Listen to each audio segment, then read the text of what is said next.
असंध से विधायक शमशेर सिंह गोगी इस समय हमारे साथ मौजूद है।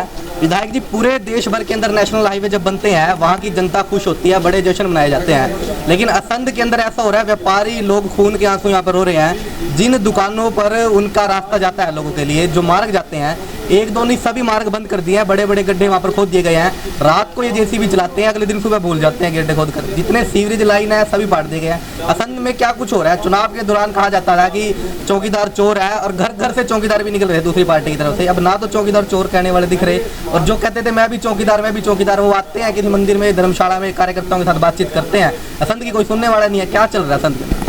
असंध की तो सबसे बड़ी गलती ये है, गलती कह रहा हूँ तो प्यार से कह रहा हूँ। असंध के लोगों ने यहाँ कांग्रेस का एमएलए बना दिया और ईमानदार एमएलए बना दिया। ये मैं खुद नहीं कह रहा हूँ, दावे के साथ कह रहा हूँ। नेशनल हाईवे हो या कोई भी सड़क हो, जब उसके अंदर पहले ही तय होगा भाई इतना हिस्सा मेरा है, इतना तेरा है, तो उसके बाद फिर वो ठीक कैसे बनेगा और क्यों वो मानेंगे? मैंने आपके सामने अभी बात करी है प्रोजेक्ट डायरेक्टर से, लेकिन मेरे को ये समझ नहीं आती। मैं 20 बार बात कर चुका, नालों के बीच में बिजली के खंभे खड़े, नाला कैसे बन गया? बिल्कुल, मैंने उसकी फोटो खींच के डीसी तक को बता दी, कोई कार्रवाई नहीं होती, क्योंकि राष्ट्रभक्तों की सरकार है। इसमें कोई भी गलत काम हो जाए तो राष्ट्रभक्ति के नीचे दब जाता है। अगर कोई और गलती करे तो वो राष्ट्रद्रोह है। अगर कोई पूछ ले कि आप ये ठगी क्यों कर रहे हो, तो कह देंगे भी तो बेईमान है, ये तो देश के खिलाफ बोल रहा है, सरकार के खिलाफ। हमारे देश में मैं 64 साल का हो गया, मैंने ऐसा माहौल कभी नहीं देखा अंग्रेजों के राज में कभी हो, तो मेरे को पता नहीं कि किसी मंत्री, मुख्यमंत्री और प्रधानमंत्री के खिलाफ बोलना ही देशद्रोह है। उनके खिलाफ क्यों नहीं बोलेंगे? वे लोकतंत्र है। कांग्रेस पार्टी से कुछ युवा नेता है रुपिंदर मुल्ला जी। रुपिंदर जी, युवा नेता कहलवाना ही शब्द आपके मतलब मन के अंदर इच्छा रहती है, या फिर कभी जो काम हो रहे हैं, लोगों की समस्याएं आ रही है, लोग परेशान हो रहे हैं, खून के आंसू गुजार के लोग हो रहे हैं, उनके लिए भी कुछ कर रहे हो? भाई साहब, ऐसा कौन सा मुद्दा है जिसके ऊपर मैं बेबाकी से नहीं बोलता? असंध में सबसे ज़्यादा टारगेट भी मैं और हमारे प्रधान जी रहते हैं। किस चीज़ का टारगेट ये है कि ये हमारे खिलाफ बोलते हैं, शुरुआत बोलते हैं, और जो चीज़ सच्चाई है, सच्चाई के खिलाफ तो हम बोलेंगे। हमारा भाई सच्चाई बोलता था, इसकी वजह से ये आज यहाँ पर खड़ा है। क्यों? क्योंकि इस बंदे ने गुलामी नहीं करी, जो चीज़ सच है वो सच है। ऐसा ही है ना जी, हमारी आदत है सच्चाई के साथ खड़े होने की। विपक्ष को हम चाहे हमारे लिए वो विपक्ष है, सरकार में है, फिर भी हमारा तो विपक्ष है। उनको ये चीज़ हजम नहीं हो रही कि हम यहाँ से हार गए। हम यहाँ से हार क्यों गए? किसी बंदे ने पता थोड़ी करा रखा है भाई, ये तो जनता ने बनाया, जनता ने वोट दिया तो विधायक बने। किसी विधायक का अगर आप अपमान कर रहे हो तो वो जनता का अपमान है। कल को भी तो आपको यहीं से वोट लेने हैं, कहीं और से तो कोई आ नहीं जाएगा। और रही बात सिस्टम की, हमारे प्रधान जी पुरजोर कोशिश कर रहे हैं, हमारे विधायक साहब, जितना ज़्यादा हो सके हर चीज़ के बारे में, हर मुद्दे को उठाने के बारे में। और मेरा पर्सनल लेवल पर इंटरेस्ट है, मैं ग्राउंड लेवल से जुड़ा हुआ हूँ। बाजार में किसी बंदे से आप पूछ सकते हो, जो बंदा मेरे पास आता है या जो समस्या मुझे मिलती है, मैं उसको खुद जाकर अप्रोच करके उसको सोल्व करवाने की कोशिश करता हूँ। जी बिल्कुल। तो ये जो समस्याएं आ रही है, लोगों का बार बार इसके अंदर एक भय का माहौल पैदा जैसे कर रहे हैं कि अगर कांग्रेस पार्टी के साथ रहेंगे या फिर किसी स्थानीय सरकार के खिलाफ बोलेंगे तो पता नहीं क्या हो जाएगा। ये क्या कारण है इसका? क्या ये गाँव के अंदर भी ऐसी स्थिति है? कारण की विशाल की बात ऐसे है, हाँ, कि जो समय है ना, समय अपने आप को दोहराता है। ये कुछ समय पहले जब जिलेराम मौके के विधायक थे, लोगों ने उनको हरा दिया और कोई BS विर्क था उसको विधायक बना दिया।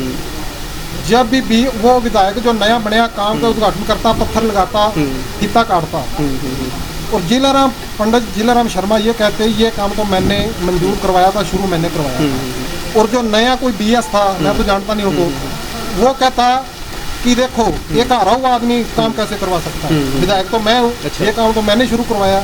जिलेराम तो झूठ बोल रहा है। बाईपास का नाम हो, सब डिपो का हो, 5 पाउंड का हो, जितने काम थे, चाहे बाजार में रंगीन टाइलें लगी, वो कहता जिलेराम कहते हैं जहाँ जाते ये काम तो मैंने करवाया था।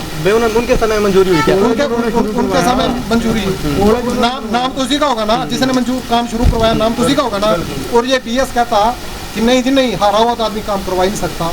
वो ही समय आज उसके ऊपर ला दिया, वही काम अगर अब गोगी साहब कोई काम कहते हैं ना भी मैंने ये सड़क मंजूर करवा दी, और BS कहता है ये तो मेरे समय मंजूर हुई थी, अगर जिलेराम नहीं करवा सकता था और तुमने अब कैसे करवा दी?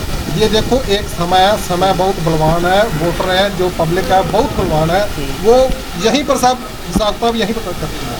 उसका जो उन्होंने किया उसका फल उनको अब यहाँ ये कब तक चलेगा संघ के अंदर ऐसी गतिविधियाँ? ये खेल कब तक चलता रहेगा? खेल तो देखो, खेल तो खत्म है, खेल माल हजम, खेल खत्म, खेल तो खत्म है, पर वो जो अपना होगा ना अपने आप में, जो अपने आप को समझते हैं मैं विधायक हूँ, पब्लिक ने नकार दिया। अब हमारे को पता है भी जहाँ सब जगह फुटले लगे हुए हैं भी कोई काम नहीं। अब ये तो जनता ने देखना है भी आपका विधायक कौन है और काम कैसे होना है। ये तो अपनी टांग अड़ाएंगे, हर जगह अड़ाएंगे, जिनका माल अब नहीं मिलेगा ऐसे काम करेंगे। बुखलाहट में जो मर्जी उनसे करवा लो, आप देख ही रहे हो, हमारे से ज़्यादा आपको पता है, आप तो सभी का इंटरव्यू लेती हो, आपको एक मिनट की बात खबर का पता रहता है। जो सच्चाई या सच्चाई छुपेगी नहीं, डूबेगी नहीं, टूटेगी। ऐसे है जी, जनता बहुत सियाणी है, जनता बहुत समझती है।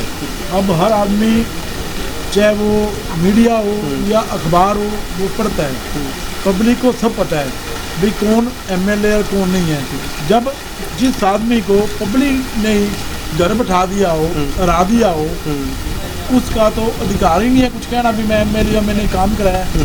जब 5 साल उसको मिले थे किसी भी विधायक को तो वो काम करवा लेता, तो अपने आप पब्लिक के नाम होती है तो वो जीतता। यदि उसने कुछ नहीं किया तो आज नतीजा है कि पब्लिक ने उसको नकार दिया। और बड़ी बात यह है कि भारतीय जनता पार्टी एक ऐसी पार्टी है, ये झूठी पार्टी है। आप थोड़ा टाइम पीछे चले जाओ, जब कांग्रेस का राज था 2011 में या 2013 में, 2011 या 2013 में, इनके बड़े बड़े नेता आपके वीडियो वायरल हो रहे हैं। मोदी जी कहते थे जब रुपया गिर सकता है, बांग्लादेश का रुपया नहीं गिरा, श्रीलंका गए थे हाथ मार के, श्रीलंका का रुपया नहीं गिरा, इस छोटे छोटे देशों का नहीं गया, इंडिया का क्यों गिर गया? इनको इस्तीफा दे देना चाहिए। ये उस टाइम मुख्यमंत्री होते थे गुजरात के, और कहते थे पेट्रोल पंप, पेट्रोल या डीजल बढ़ेगा तो सब चीज़ें बढ़ेगी। ये किसको पड़ता है? बाहर जब पेट्रोल या डीजल बढ़ता है, मीडियम आदमी जो मीडियम फैमिली है या छोटे दुकानदार हैं या कोई मजदूर है या गरीब है या किसान है, आज के टाइम देखो इनको शर्म आनी चाहिए। आज वो कहाँ गए नेता इनको राजनाथ सिंह था, मोदी था, खुद बड़े बड़े एक प्रवास जावड़ेकर, वो भी बड़े बयान देते थे भी इतना महंगा हो गया क्या हुआ। और 70 रुपये ये फर्स्ट टाइम है कि आज जो डीजल है पेट्रोल से महंगा हो गया। दिल्ली के अंदर देख लो, ये दूसरे स्टेटों में बराबर पूरा पहुंच रहा है और ये 100 के पार ना पहुंच जाए। और बात रही चाइना की लड़ाई की, आपको मैम आप ये जब इंडिया में कोई कुछ होता था तो ये कहते 56 इंच का सीना, हम ये कर देंगे ये कर देंगे, हमें क्यों नहीं बताते? मनमोहन सिंह ने ज़मीन बेच दी है, कांग्रेस ने ज़मीन बेच दी है, 70 साल में क्या किया?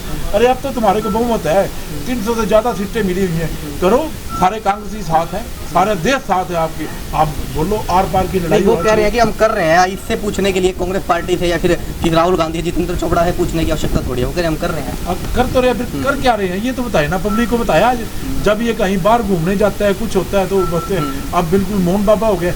आज कोई कोरोना के बारे में तो इसने 3-4 बार ही बोला है, इसके बारे में क्यों नहीं बोला? क्या हमारे पोजीशन है, क्या हमारे सैनिक है? ये बोलने में तो मोदी जी बड़े माहिर हैं, बड़े झूठ को ऐसा सच बना देते हैं तो लोगों के अंदर बिल्कुल हो जाती है। दिन को दिन होता है ना तो कहते हैं रात है, तो दिन को भी ऐसे रात बना देते हैं। इनके इतने माहिर हैं। अब उनको क्या हुआ है? हमारी मिलिट्री बड़ी बलवान है, हमारे पास हथियार है, सब कुछ है। वियतनाम एक छोटा देश है हमारे से, उसने चाइना को हरा दिया था। ये तो इंडिया के जवान है, यहाँ पे दूध पीते हैं, दही खाते हैं हमारे हिंदुस्तानी। और आपको आप पता हो हमारे को अपने नौजवानों पे नाज है, उनका उन्होंने सिर मरोड़ के और सांस घूट के रीढ़ की हड्डी तोड़ तोड़ के 53 आदमी मार दिए, जो कि आपका मीडिया ही कहता है, हम मीडिया से कहते हैं। देश के सैनिकों पर सभी को गर्व होना चाहिए। बहुत बहुत धन्यवाद आप सभी का। इस समय हम बातचीत कर रहे थे असम से कांग्रेस पार्टी के तमाम कांग्रेस पार्टी के नेता थे और विधायक भी थे। खबर को शेयर करके लोगों तक जानकारी दे सकते हैं। फिलहाल मुद्दा असंध का चल रहा है कि असंध का भविष्य क्या होगा, इस विषय में सभी चिंतन कर रहे हैं। धन्यवाद।